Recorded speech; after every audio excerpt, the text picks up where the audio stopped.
You're welcome back. This is Newsfile. It's your most authoritative news analysis platform. And on Newsfile, we put Ghana first.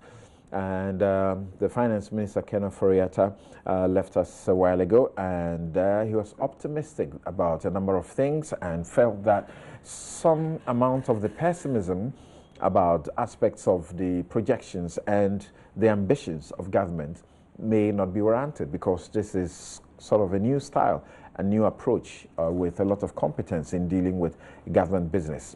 Let's see if my next guest agree with some of the points that he raised before they will also take their turn in looking at aspects of the budget. And my next guests are Kweku Kwarteng, he is MP for Boase West and Deputy Minister of Finance. Seth Tepe is former Finance Minister. Professor Godfred Bokpin is economist, University of Ghana Business School, and Dr. Said Boache is Senior Research Fellow, Institute for Fiscal Studies, IFS. Gentlemen, thank you very much for your time and for waiting. Thank you. Thank you. Great. Okay, so let me start with you, having been in the seat that you know, Kenneth Ofori-Atta is in now. First of all, his optimism about getting out of the IMF program. He obviously conceded that we are not completely, you know, out yet, because per the things that we need to fulfill, we still have one or two to clear. What do you say? Are we clearly, you know, out of it? Yeah, something. Good morning to your viewers and to listeners. You know, I'm aware that some are listening on radio as well. Right. But if you permit me just to respond to just three things, you know, including the IMF issue, then I would come to. Let me be emphatic that, one, we never lived on hand-to-mouth as a policy. I hope that reference was to, you know, the MPP's preference for administration in the last, you know, 2 years. We had a balanced approach, you know, which boosted investment, and I'm glad that we are talking about investment. The mantra then was, you don't eat roads, you don't eat buildings, you know. Secondly, we had a sound debt management policy out of the Petroleum Revenue Management Act, and a prime example is we were able to take off Ghana's first sovereign bond without default, you know, the threat of default, which, you know, and within utilizing the oil revenue, we created a Ghana Infrastructure Investment Fund. The evidence is Terminal 3. So we balance, you know, revenue with expenditure, as well as debt management and investment. And I think it's clear, you know, for everybody, you know, to see. Secondly, to put the record straight, I don't think you would say that HIPIC MDR was handed over to the MPP, because it was led by the IMF and the World Bank. And I also do not think that you would say that, you know, as traditions go, the IMF program, which led to the coup, Buzia and earlier, you know, were handed over by, you know, the NDC or Nkrumah's tradition, if you want to. So I think, just to set the record straight, you know, the minister seems to indicate that, or suggest that, you know, every IMF program has been initiated by the, you know, by the NDC, and then they have to take and then exit. Now, to the substantive issue, you know, which question that you pose, I think I'm on record already, as far back as 2017, suggesting that, and let me combine it with Ghana Beyond Aid, that the nation should mature is inevitable. Why? Because we have become a middle-income country. And I don't have my 2013 budget here. I drew attention in 2013 for us to have a plan for us to mature as a nation, as a middle-income country. Why? Because you are losing grants and you are losing concessional financing, most important. In fact, I was a minister who received that letter that said we had become a middle-income country and we now have to lend on harder terms. out of which came the homegrown policy. It is circumstances that push you to the IMF. And the reason I, spoke about the caution and an intermediate step in taking that move was, one, we are exiting IMF program. And I think the minister mentioned it yesterday in Parliament. We are not exiting membership of the IMF. It's not like Brexit. And therefore, we continue to be, and the Deputy Minister can correct me, we continue to be members of the IMF. To which extent we are going to be subject to Article 4, which every member country, from the United States to the poorest country on earth, for as long as you are a member of the IMF, you have to open your books under Article 4.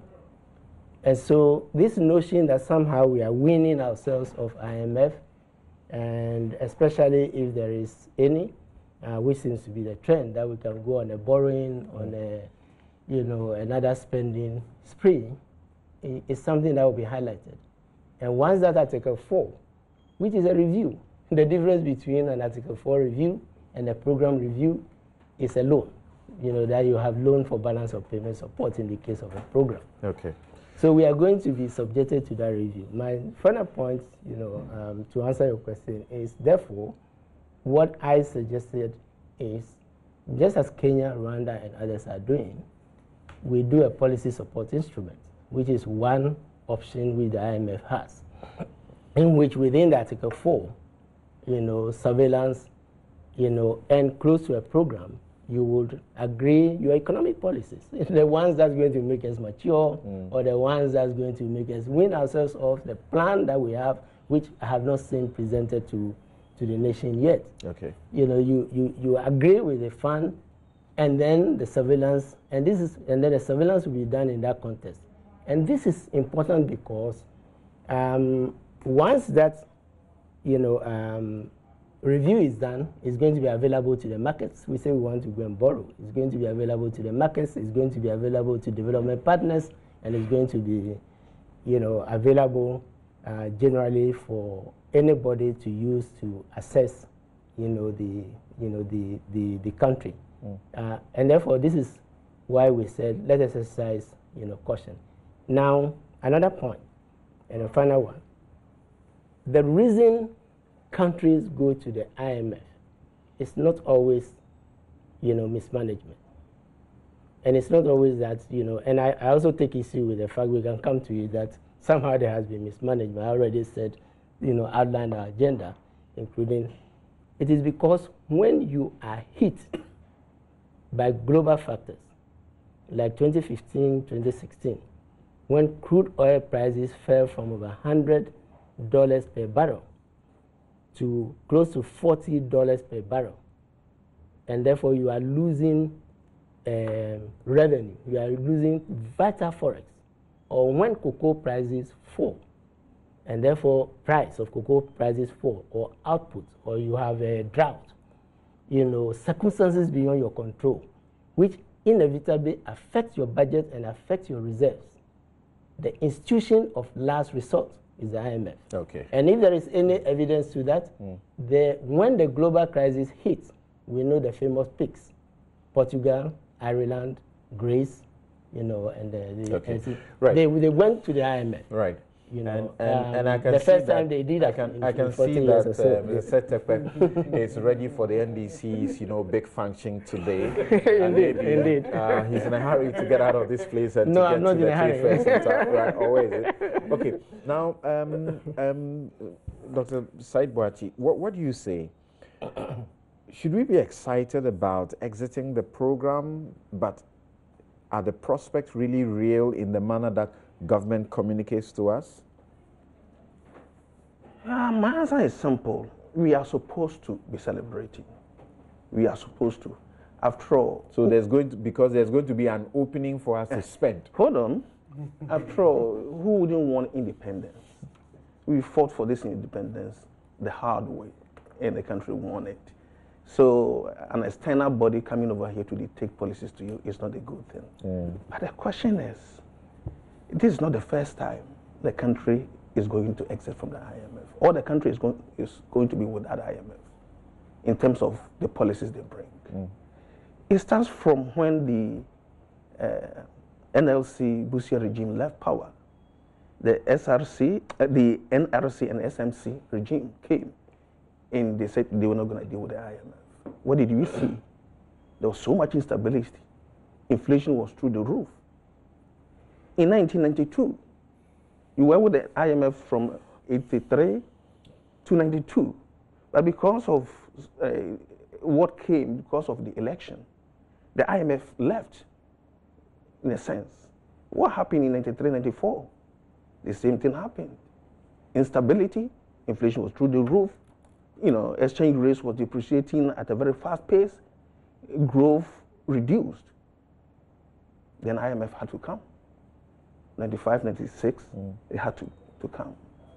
Then President Kufuor in 2007 said, we are cutting relations, at least for the direct policy influence. We are cutting that relation.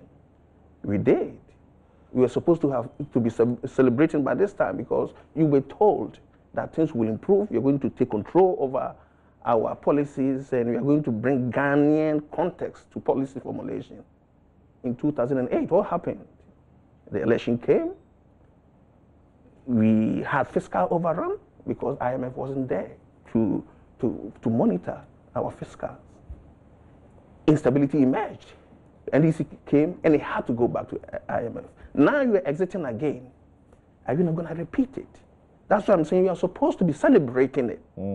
But can you actually celebrate? We live to see whether later on you can, this time around, celebrate. That's my simple answer. Okay. What do you say? Yes, thank you very much. It's an interesting issue. You want to look at Ghana right from independence.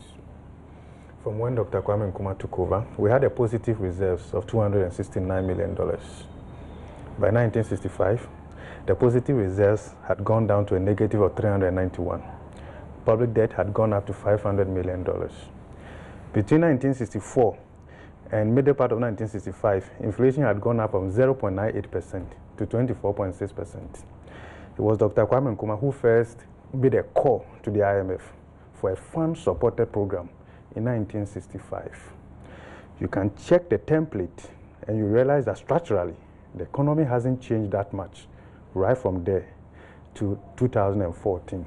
When we have done well as a country, it's more of the same. So the global factors, the internal weaknesses, they've been with us all this while.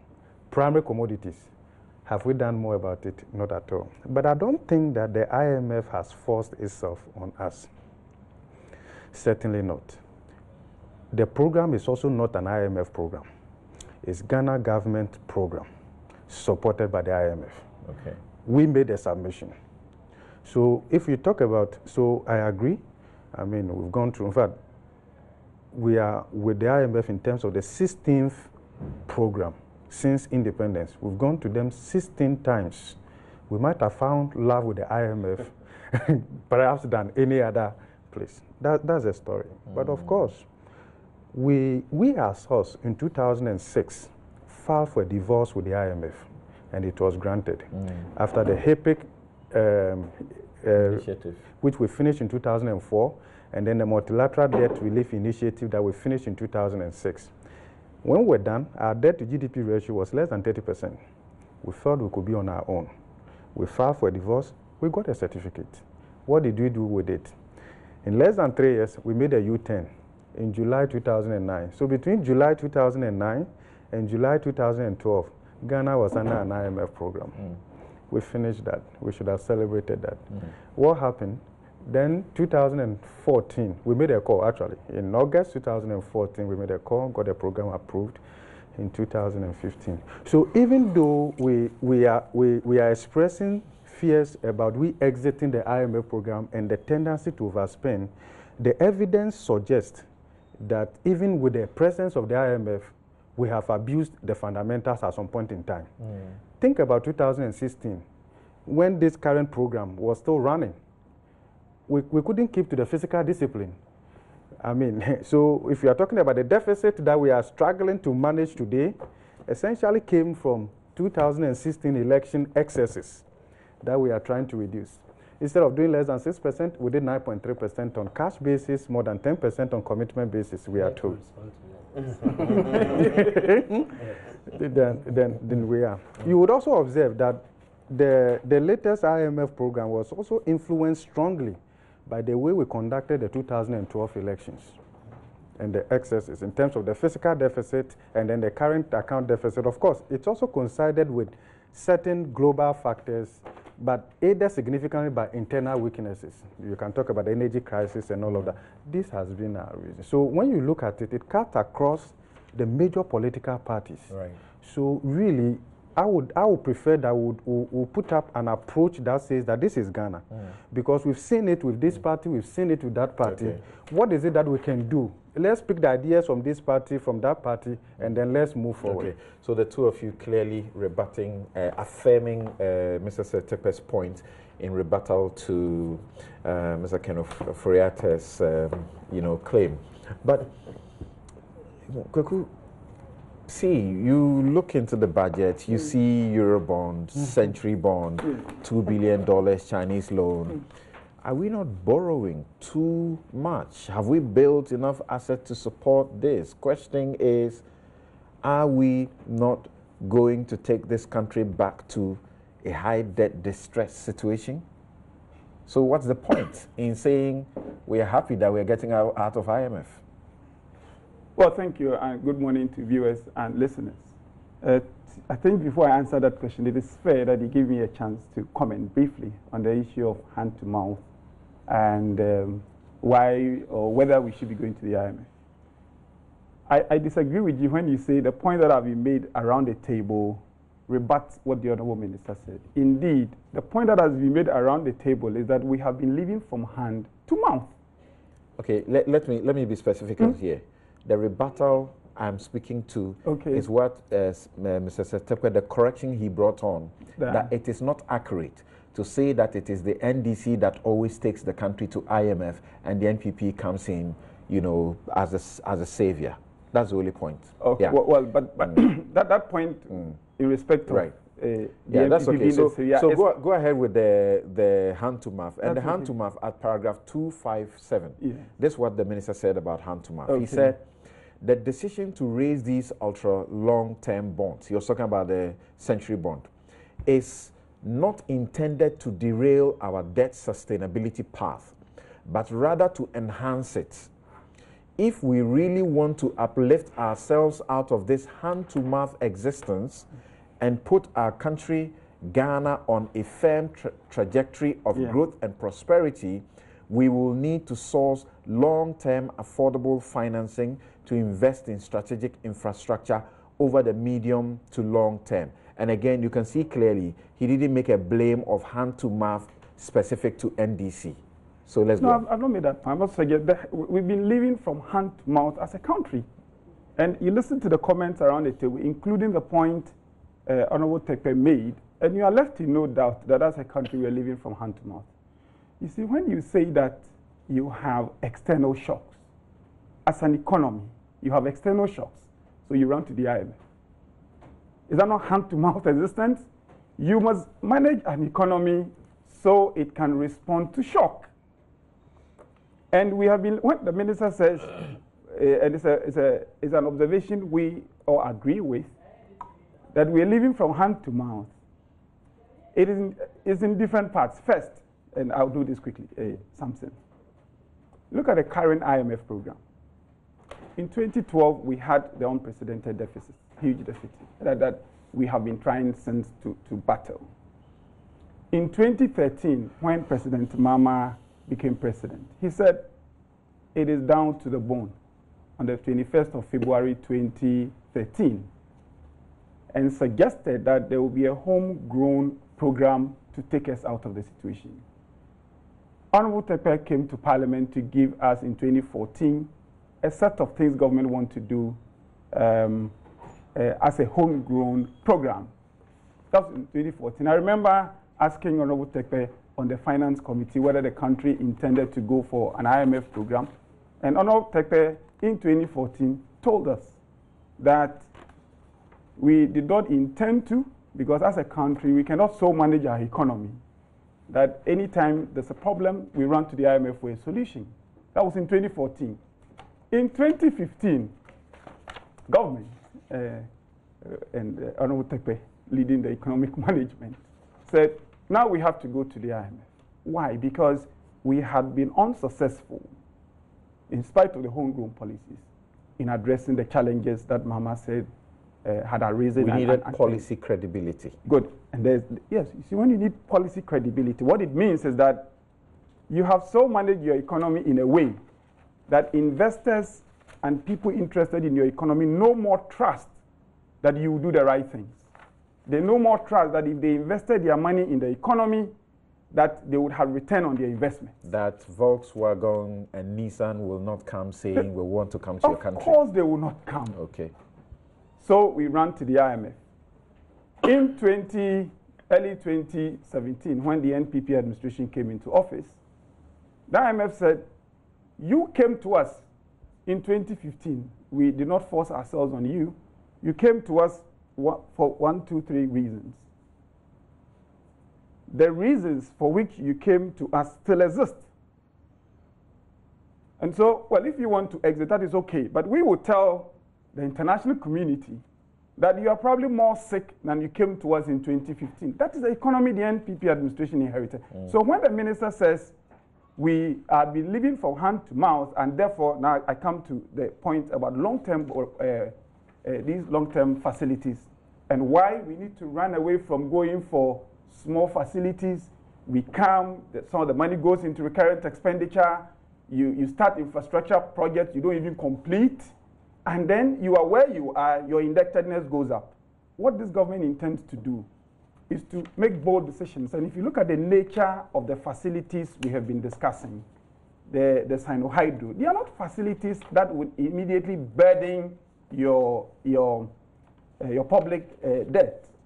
So the strategy is to be bolder, to take big facilities and to do big things that will allow us to now stand on our feet and not have to respond to external shocks by going to the IMF. I think that is the point. Now let me just make this quick intervention before you go into your next question.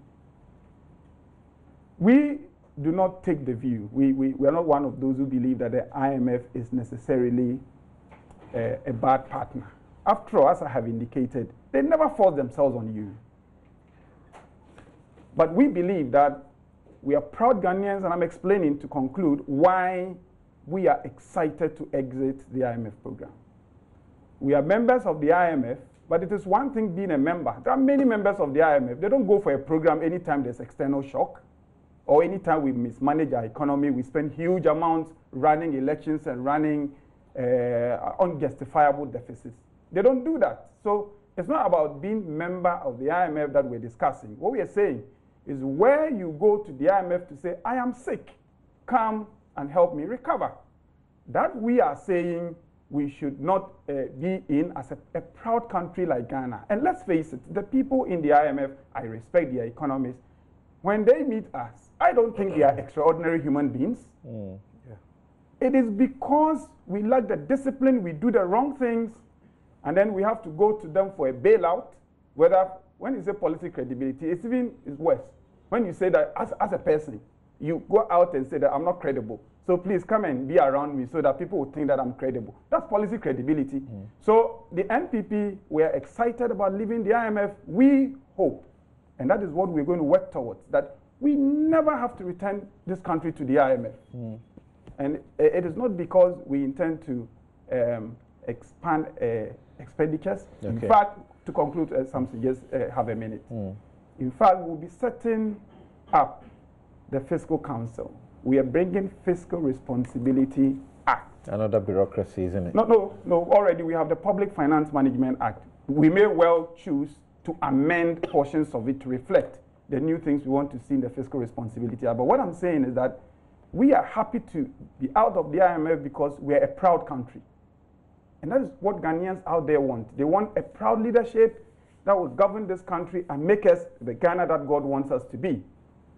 And in order to be able to get there, we think we must exit the IMF and discipline ourselves. And that discipline, you would see, even when the IMF has left, that as a country now, we are not going to run to the IMF because of shock, or we are not going to mismanage this economy and run to the IMF for a bailout. Okay. So the question I really asked him was what you see running through this budget and what is really needed to fund the, 73 billion that we intend to spend in the next year.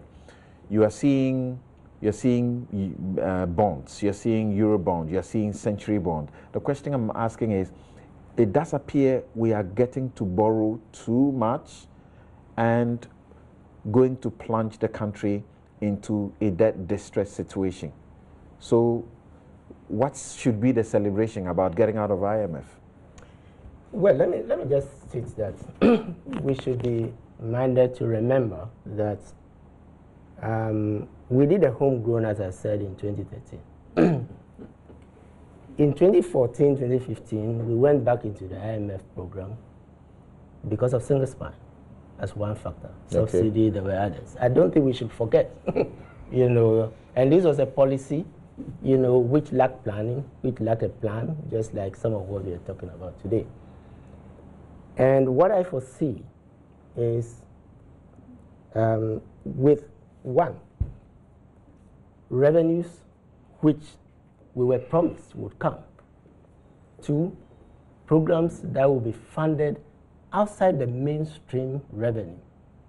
Let's not forget, the manifesto promises were going to be financed, one, by generating additional revenue that would increase the tax to GDP ratio above 20%.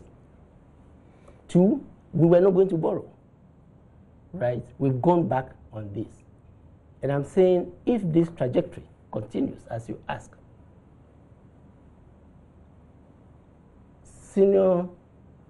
free senior high school and all the other projects, the fiscal ramifications may be 3 times or even more than what we went through with single spine. Because we are raiding statutory funds. It's not there, it's in the budget. You are capping statutory funds. DACF, Get Fund, for which you also want to borrow, collateralize. You are IGS, for universities, hospitals, airport tax and others to help fund the free SHS. Even oil revenue has not been spared by moving from capital to recurrent expenditure. We are yet to see whether the withdrawals from the stabilization fund, and maybe the minister can answer this, or sinking fund in particular, went to reduce debt as we did, or they went to finance the budget. So the inability to raise revenue to match the expenditures, and in fact, this is not there. We could have another session, but if you go back, and the technical people who are minded, take the 2017 budget, take the 2018 budget, and now 2019, and look at the MTEF, compare them, you will see that the revenue projections are being revised downwards because they were now overambitious. You just position them, and you will see that they are being revised downwards. If revenue is being revised downwards, where is the funding? That if you can't raise revenue and you are expanding expenditure, how do you? It's borrowing. Okay. Now let me make another point. This is very crucial. There was no 9.5%, Prof. And let me explain. No, in terms of the fiscal deficit. Yes, there was. Let me explain. And I have the fiscal table. Yes, it doesn't matter. Hold on, you. Let me explain. This is the fiscal tables, and I have it from 2000. I said 9.3%. 9.3, yes. I'm disputing it. I want to draw attention. I've written an article on it. I took it from a national document. Yes. Okay. That's what I'm explaining. It's not about you. Okay. It's about... Okay. Now, if you take the fiscal tables, there is an item here, other outstanding expenditure claims. For the first time, we are showing claims above the line. revenue, this is expenditure. Claims always come below the line. You can see this item of 5 million standing alone for only 2016.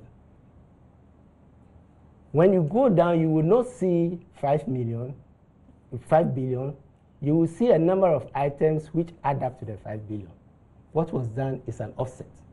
Because if you have a claim which is unpaid, you carry it forward into the following year, accounting-wise. How come the following year in the 2017 budget is zero? I mean, the game was played on the public. It's zero, and you can see it. I can go back, this is the table, you can go back to 2000, since this table was being compiled. Explain that. What's the game that's been played on the public? You can see it. You don't have to understand. You can see at least. I'm saying that this is a fiscal table from 2010.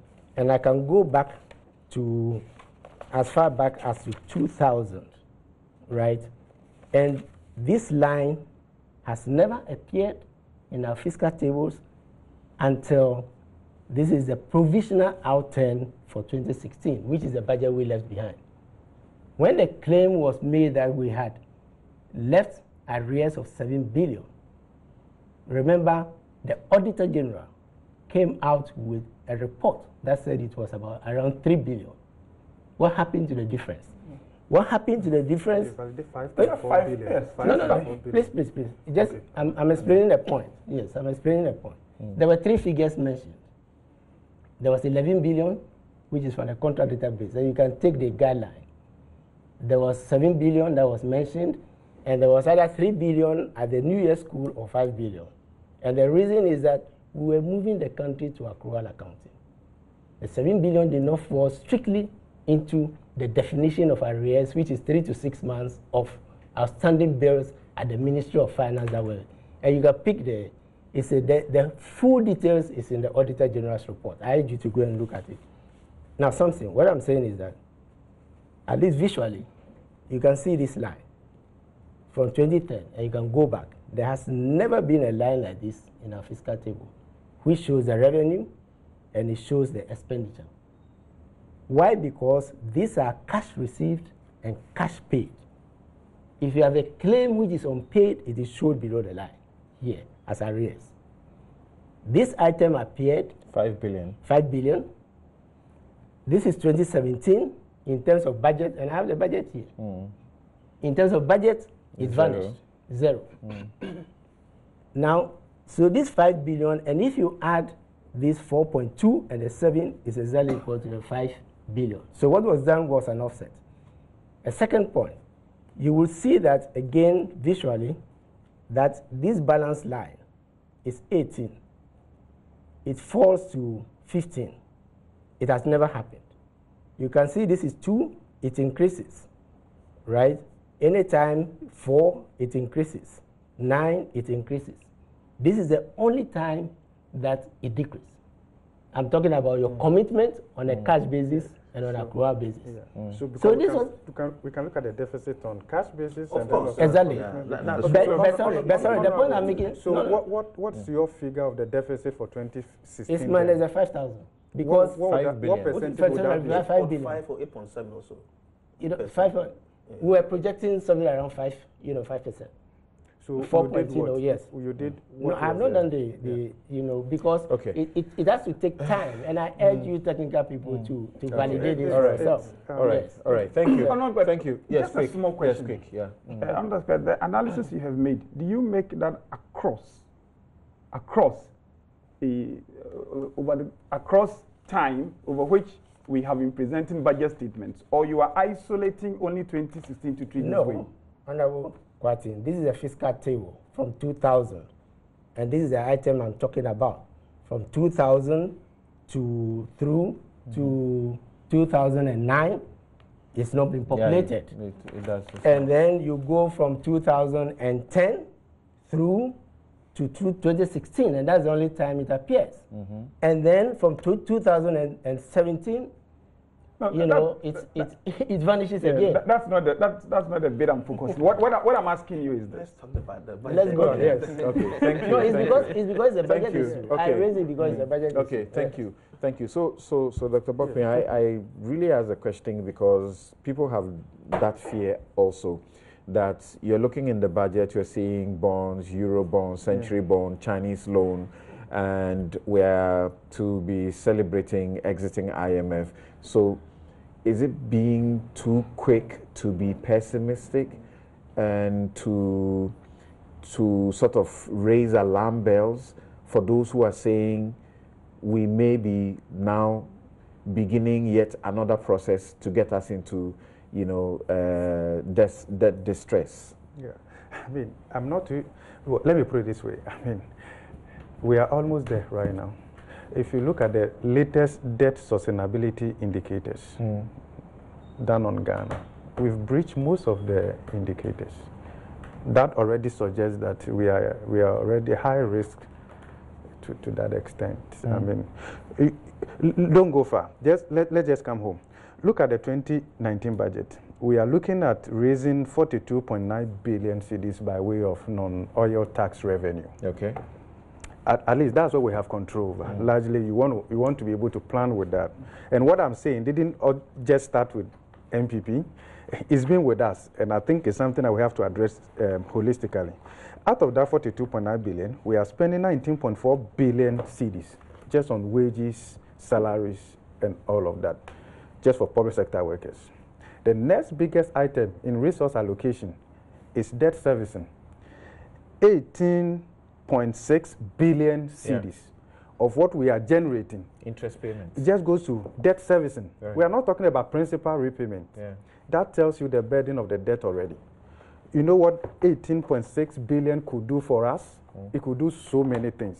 This has the potential of crowding up. 18.6 is half of the budgeted, Yeah. you know, for interest payments. Yeah.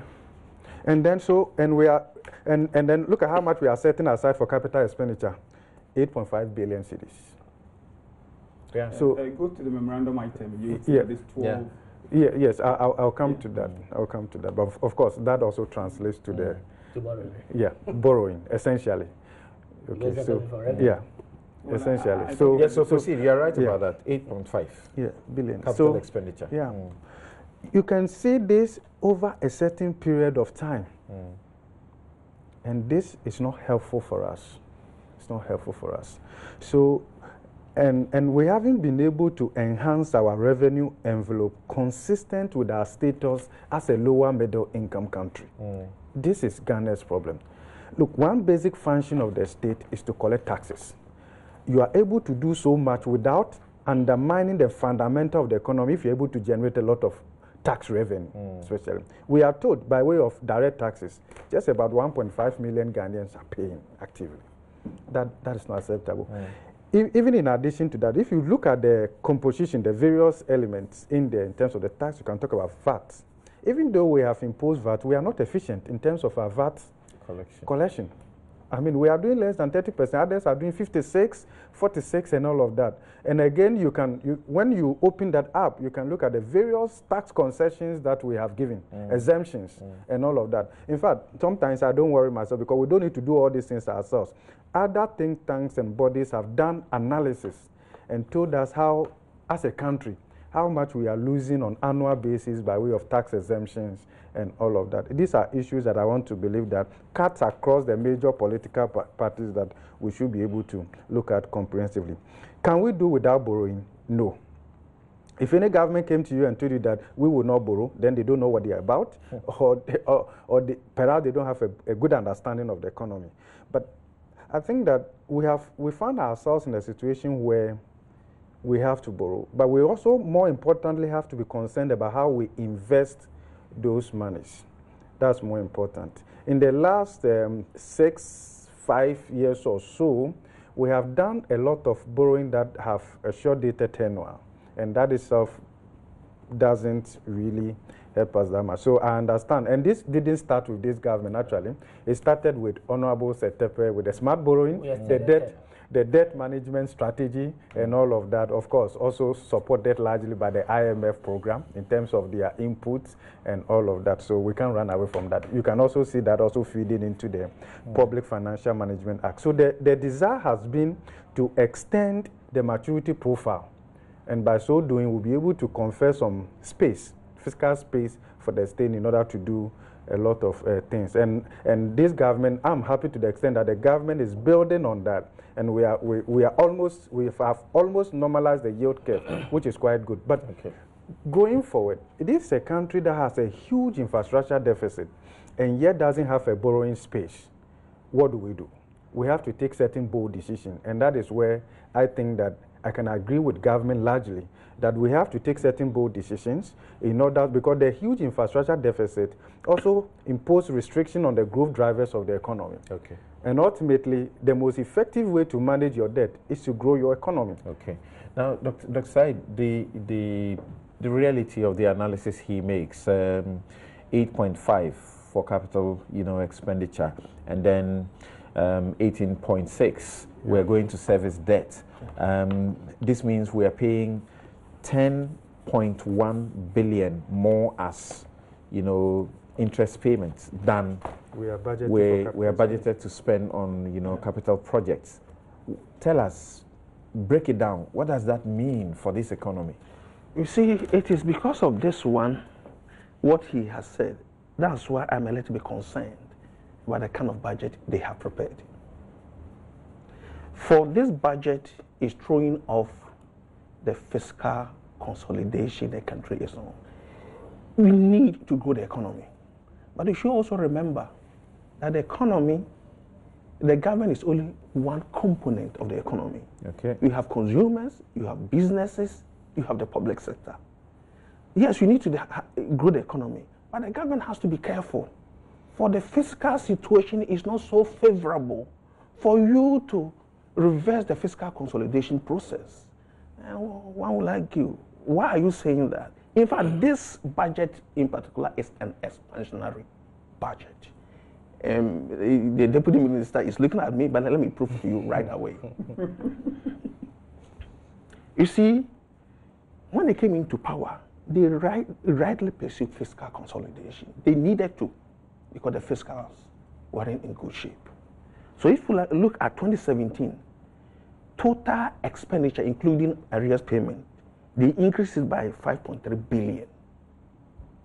In 2018, according to the projected outturn, total expenditure is going to increase by 3.2 billion. So 2017, 2018 together, total expenditure is increasing by around 8.5 billion for 2 years. In 2019 alone, they are projected to increase total expenditure by 15.75 billion. More than, almost double what they did in 2 years. So this is clearly an expansionary budget. But if you look at the deficit, you wouldn't see. But before you start, help my audience. When you say it's an expansionary or expansionary budget, what does that mean? Budget that is upping expenditure or spending. Okay. Without a source of finance. If you look at the deficit that the minister presented, you may think, yeah, they are trying to expand. But it is marginal because, according to the minister, 2018 outturn is projected to be 3.7, 2019 of the rebased GDP, 2019 is 4.2. So, of course, they are expanding expenditure, but only marginal. That is not the case. The reason is that there's something hidden somewhere. Revenue has again been overprojected. And the government will find it very, very difficult to be able to meet the revenue target.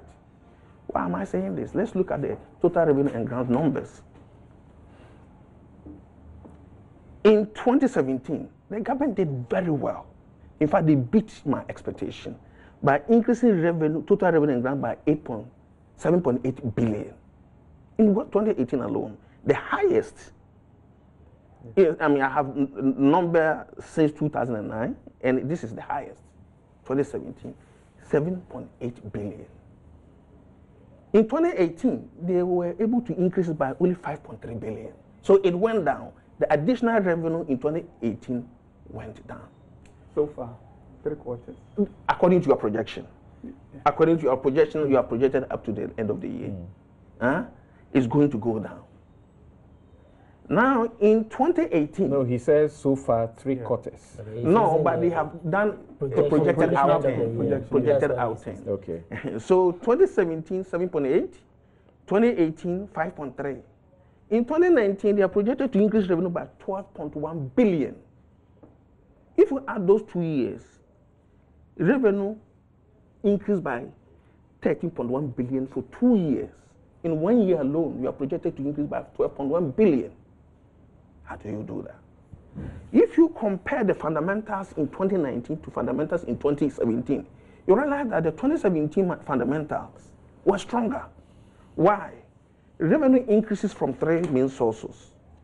Real GDP growth. Number 2, inflation, because we are talking about nominal numbers. Inflation also feeds into revenue growth. And the robustness of your new revenue measures. These are the 3 main sources of revenue growth. Sorry to interrupt. There's a 4th, which is oil revenues. Yes. Remember, we had 10 fields. Oh, I mean, total revenue growth is what I'm talking about. Total revenue and grants. Yes, and that total revenue includes oil revenues. Oil and non-oil. Includes oil and so because 10 fields and Sankofa had come on stream, and we have additional output, and then prices had recovered. And it is even in my analysis. In 2017, real GDP grew by 8.1%. Based on the new series. Based on the new series, 8.1%. Inflation stood at average of 12.38%. These are higher numbers. That's supposed to generate you higher revenue. And that is why in 2017, the revenue was able to increase by 7.8 billion, which is good. In 2019, real GDP growth is projected to be lower at 7.6. Inflation is projected to also be lower in the single digit. So from these 2 sources, you cannot get revenue even up to 2017 level. But then you have projected it much more to 12.1 billion. The only 3rd source that has not been considered, is the robustness of the new revenue measures. What are they saying they are going to use to increase revenue? Tax compliance, improving the tax base, expanding the tax base. And I remember 2 years ago, in February 2017, I said the same thing with the Deputy Minister of Finance, and the same program. At that time, he had not been appointed. I said, almost every government has said that they are going to expand the tax base. They are going to improve compliance, but they do not succeed. You see? So this 3rd source, I'm not sure will be able to help you to get it.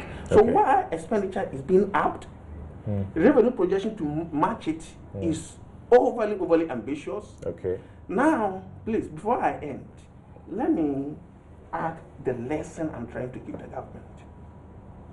Since 2017, the government has been doing well, and I have to commend them.